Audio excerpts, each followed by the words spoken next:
eebbaa gargar baafachuu kana qabadhaa hundi keessaniyyuu. Karaa eebbaa gargar baafachuu. Macaafa Hoose'aa boqonnaa 12:3-7. Achumaan immoo itti fuftanii warra qabachaa jirtan macaafa Yo'eel raajicha boqonnaa 2 lakkoofsa 24 kaasee hamma 25tti. Namni lafarra jiraatu kamiyyuu kan inni hojii hojjetuuf eebbifamuudhaaf, kan tajaajilus, kan daldalus, kan baratus, laga baay'ee ce'ee, biyya baay'ee ce'ee, tokko qabee tokko gadhiisee, biyya tokko turee biyya tokkotti jijjiiramee, halkan irriba dhabee kan inni yaadu, namaan kan inni wal lolu, tokko tokko jeesee, tokkotti darbuu kan hin barbaadu, namni hundumtuu jireenya isaa irratti jijjiirama fiduudhaaf. Eebba wayii eebbifamee jireenya jijjiirame, jireenya wayii jiraachuudhaaf. Namni eebbifamuudhaaf waan inni hin goone hin jiru, yaali inni hin yaalle hin jiru. Namni eebbifamuudhaan tabbanni hin baane hin jiru, laganni hin ceene hin jiru. Macaafni qulqulluun dubbiin sagalee Waaqayyoo garuu waa'ee eebbaa maal akka jiruu fi karaa eebbaa akkamitti maaliin akka ta'e hiikee nutti dubbata. Guyyaa har'aa kana dargaggoota, haadholii, abbootii, fagoo kan jiran, dhiyoo kan jiran karaa eebbaa gargar baafachuu jedhee akka isinitti dubbadhuuf afurri Waaqayyoo keessa koo na kaa'e. Karaa eebbaa gargar baafachuu kan jedhamu eebbi jira garuu karaa qabeechuudha. Tini galeera. Karaa eebbaa gargar baafachuu jechuun eebbi karaa qabeechuudha. Eebbi inni Waaqayyo barbaadu, eebbi inni Waaqayyo harka keessaa qabu, eebbi inni Waaqayyo akka namni eebbifamu Waaqayyo barbaadu karaa qabeechuudha. Karaan hundumtuu karaa eebbaa miti jechuudha. Waan hojiin argameef, waan jireenyi argameef, waan gaarii waan gara namaa dhufeef, filannoo baay'een waan gara namaa dhufeef, wanti hundumtuu karaa eebbaati jechuu kan hin dandeenye macaafi qulqulluun cimsee nutti dubbata. Maaliif ree? Eebbi karaa qaba waan ta'eef. Kanaaf karaa eebbaa gargar baafachuu jedha afurri Waaqayyo namoota gurra qalbii isaanii kennanii dhaggeeffatanii ganamarraa kana. Ameen jedhamee dubbadhaati. Macaafa qulqulluurraas alatanii hamma gaafa du'aniitti eebbifamuudhaaf gatii baay'eetu baasanii, aarsaa baay'eetu kaffalanii, karaa malee deemanii lafa baay'eetti nan eebbifama jedhanii eeggatanii eebba dhabanii, gatii baasuu qabne baasanii, karaa eebbaarra gaafa bu'an garuu eebbifamanii jireenyi isaanii kun wazii godhatee, jireenyi isaanii kun gammachuu qabaatee eebbifamanii nutti hima macaafi qulqulluun namoota akkasii. Mee nuuf dubbisi ibsa. Nan dubbisa keena. Okay. Yaaqoob gara haadha isaatii keessatti iyyuu dhaggeeffadhaa laa. Yaaqoob garaa haadha isaatii keessatti iyyuu booddeetti akka hin hafneef. Ilaa dhaggeeffadhaa. Nama erguma dhalate osoo hin taane garaa haadhaa keessa otuu gara lafaatti gadi hin ba'in iyyuu jireenya booddee jiraachuu nama hin barbaannedha. Eebbifamuu malee jiraachuu nama hin barbaannedha. Namaa gadi ta'ee argamuu nama hin barbaannedha. Namaan caalamee jiraachuu nama hin barbaannedha. Yoo ta'u waa'ee dursuu yaada. Jireenyuma milkaa'ee yaada. Eebbifamuuf macaafa qulqulluu keessa namni akka Yaaqoobiin alatee gaafa gara haadhaa keessaa gadi ba'uu kaasee hamma gaafa du'ee awwaalamuutti ያልከፈለ ዋጋ የለም፣ ያላደረገው ጥረት የለም። ብዙ ነገር አድርጓል ኤብቢፈሙዳፍ ኤላ ከራ ቀበ ኤብቢ ማለ ኤብቢ ታኒ አከነሚ ቴሌቪዥን ሪሞቲን ታኤ ጅጅሩ ኤብቢ ጅጅሩ ሙንጁ ገሩ ኤብቢ ከራ ቀበ ያዕቆብ ገራ ሃዳ ሳቲ ከታ ይሮ ገዲ በኡ ይወደ ቦዴ ተከነፍነፍ ቦዴ ከነለነፍ ኮሜ ቦሌሰሳ እንቀበቴ ኮሜ ኦቦሌሰሳ ቲቀበቴ ሃዲ ሚጡረ ጅርቲ ሃዲ ደኡፍ ጀቻርቲ ዱደዱ በራን አከነለነፍ ዱራ ከማጠኒ ከሳን ገዲ በኡ ዱፈ ሙጫይሳ አንገፋቲ ዩ ቦዴ ተከነነፍ ሉኮ ቦሌሰሳ ቲቀበቴ የሮ ነመጋቴስ ኤርገ ዳላቴ ጉዳቴ ነመጋቴ ሞ ዋቀዮቲ መርሜ ገዲሱ ዲዴ waaqayyo wallanso qabe ergama waaqayyo ofitti qabe gadhiisu dide ergama waaqayyo ofitti qabe ammate gadhiisulle simeen maqayyar alabik maqaakona jijjiru qabda maqaanittin durbiya bayan biyyatti deebi'u narra jiraatu ergama waaqayyo wajju wallanso wal qabe hamma cuubin sabu qawti maqaan keenyo naan eenyutti jedhe maqaan keenyo na Yaaqoobitti jennan ergamichi maalitti jedhu marratti kana boodde maqaan kee Yaaqoob miti Israa'elitti jedhe waaqayyo har'a waa gargarsii baasee gadi si haadhiisu. waaqayyo har'a karaa waa'ee sitti argisiisee gadi si yaadhiisu. Ergasii immoo Boo'ee akka inni faara toluuf hin kadhateedha. boo'ee akka inni faara toluuf hin kadhateedha. Waaqayyo Beetelitti itti mul'ate. Waaqayyo Beetelitti itti mul'atee Achittis itti dubbate. achittis immoo itti dubbate. Inni Waaqayyo gooftaa maccaati.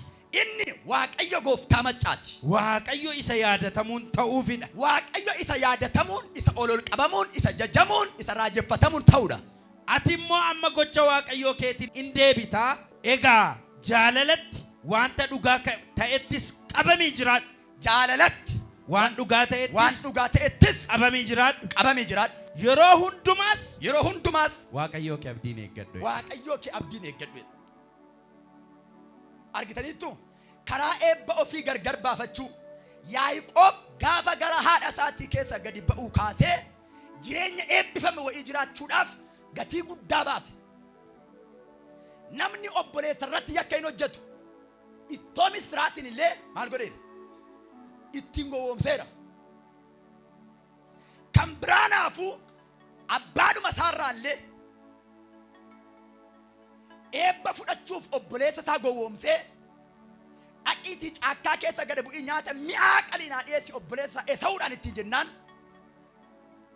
haadhi isaa immoo manaa dhaggeeffattee durumaan Yaaqoob nama haadhatti maxxanuuf nama mana keessa jiraatudha jedha macaafa. Gaafa inni akkasittiin jedhu haadhi mana keessaa dhageesseetu nyaata mi'aa qopheessite osoo Esaawuun dhaqee lagaa caakkaadha. Bosonuu barbaadee quruphee barbaadee ajjeesee abbaaf aarsaa hin fidin waan mi'aa kana tun hin fidin. Yaaqoob immoo gogaan isaa lummuttiidha dhanni isaa kun hay Yaaqoob Esaawuu immoo dabbasaa qaba rifeensa qaba. Gogaa uffatee agna isaa kan Esaawuu fakkeessee ana Esaawuudhaa natu siif abboomamee nyaata gaarii nyaata mi'aati naa fideette sii fidee na eebbisi ittiin jedhee abbaa isaa harkaa gowwoomsee eebba Esaawuuf qophaa'e kan isaa godhate obboleessa isaa irratti hojjete. Jireenyuma isaa keessa eebbifamuudhaan waan hin goone hin jiru. Waggaa 14 guutuu mana Laabaaniin taa'ee hoolaa tikseera. Waggaa 14 guutuu. Waggaa 7 kan inni hoolaa tiksee waggaa 7 ammas diggaamii dabalatee hoolaa namaa tikseef isa jalqabaa maal gochuudhaaf hintala isaa fuuchuudhaaf kaanaan hintala isheen ni barbaade itti heerumsiisuu dhiisaniitu iyyuu ishee jakanaaf itti heerumsiisan maaliif akka inni goote gudii akkasii maal irratti hojjette naan utuu hangafti mana keessa taa'ee jiru quxisuun hin heerumtuutti hin jedhe abbaan. Amma fuuchuudhaaf immoo maal godhan intala kana naan fuuchuu barbaada ammas waggaa 7 hoolaa eegi. Ammoo intala ishee fayyaa fuuchuudhaaf immoo waggaa 7 hoolaa namicha sanaa eegi. Waggaa 7 booddee Waaqayyotti mul'ateetu biyya abbaa keettan si gashaa ka'e ittiin jedhe. Karaa eebbaa isa dhugaarra Waaqatu nama buusa. Waaqayyo har'a daandii eebbaa isa sirrii irra si na buusu. Akkatti isin hojjettanii guddachuu dandeessan, akkatti isin barattanii guddachuu dandeessan, akkatti isin yaaddanii milkaa'uu dandeessan, akkatti isin karoorfattanii galma ga'uu dandeessan, akkatti isin dhamaatiin keessan ija godhachuu danda'u, akkatti isin fiiddanii fiigichoon keessan immoo ija godhatu. Har'a Waaqayyo karaa gaarii irra isin amarra'u. Namni naataa jiru fuudhee ameen jedhu. Karaa irra Waaqatu nama buusa. Nama tokko hin argineessin xinnummaa isaaniitti ka'anii yeroo namni taa'ee aara galfatullee aara hin galfatan. Yeroo boqonnaa namni qabullee yeroo boqonnaa hin qaban namaa ol hojjetu. Yeroo namni aara galfatu hin fiigu, hin dadhabu. Umurii malee rifeensa lama biqishu. Umurii malee jireenyi itti jijjiirama. Taa'anii duriyyee ta'anii hojii jibbanii sanafii ta'anii muuxannoo dhabanii namaan kominikeetii gaarii dhabanii miti. Tabba baay'ee dhiibaa gaaraaf dachaa baay'ee ba'a. Tokko immoo waanuma namni ittiin hojjetee hin milkoofneen waanuma namni ittiin nama guddaa hin taaneen ka'ee nama guddaa ta'a. Isa tokko tabbaaf dachaa baay'ee ba'ee halkan rafee utuu hin boqotin ganama ciisee utuu hin boqotin aara galfee utuu hin beekin nyaata utuu hin beekin uffata utuu hin beekin tattaafatee fiigee dadhabee jireenya gaddeebi'aaf gadadoo jiraatu tokko immoo taa'ee nama milkaa'edha. Jarna milkaa'ina isa dhugaa Waaqayyotu namaa kennama. Karaa milkaa'inaa daandii milkaa'inaa Waaqayyotu gargar namaa baasa. Aduun galgalli galgalaa'ee sa'aatiin 12 ta'eennaan maaloo adaraa hinniin jedhee utuu biyyi wal ga'ee iyye yeroo isheetti waan ta'eef aduun nama dukkanooftu lafti bari'ee gara sa'aatii tokko immoo maaloo hin bari'in takka rafa maaloo hin bari'in bari'uun barbaadu dukkana barbaada jedhee biyyootu iyyee maraateeyyuu yeroo isheetti waan ta'eef seera uumamaati waan ta'eef lafti bari'eennaan dukkanni sassaabamee sokkaa barii ganamaatu dhufa aduutu dhufa biyyatu wal argaa namatu wal argaa qaroo namaatu ilaalee fagootti waa arga guyyoota kana booddee dhime eebba keerraa dukkanni sassaabamee ifatti geddarameera ilaame dhime utuu hojjechuu barbaaddu utuu mul'ata qabdu utuu dhugaa qabdu utuu dandeettii qabdu kallattiin si harkaa badee karaan si harkaa badee yaaddoodhaan dhoramtee maqaa gooftaa Yesuusiin karaan siif argameera. Biyya Waaqayyo isa kaa'uu barbaade hin jiru namni baay'een. Kaleessa xinnoo tokko dubbadheen ture. Waaqayyo Abrahaamiin gaafa eebbise biyyaa baasee maatii biraa baasee zarii gidduudhaa baasee wasiilaaf durbiidhaa baasee gara biyyan si erguu dhaqe achittan si eebbisa ittiin jedhan isin hin jedhe.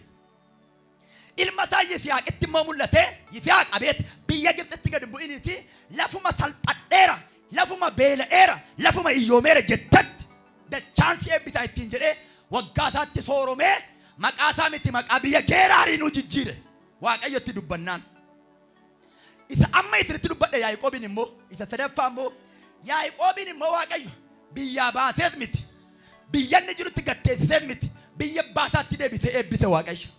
Waaqayyo achuma nama tursees nama hin eebbise. Waaqayyo biyyaa baasees nama hin eebbise.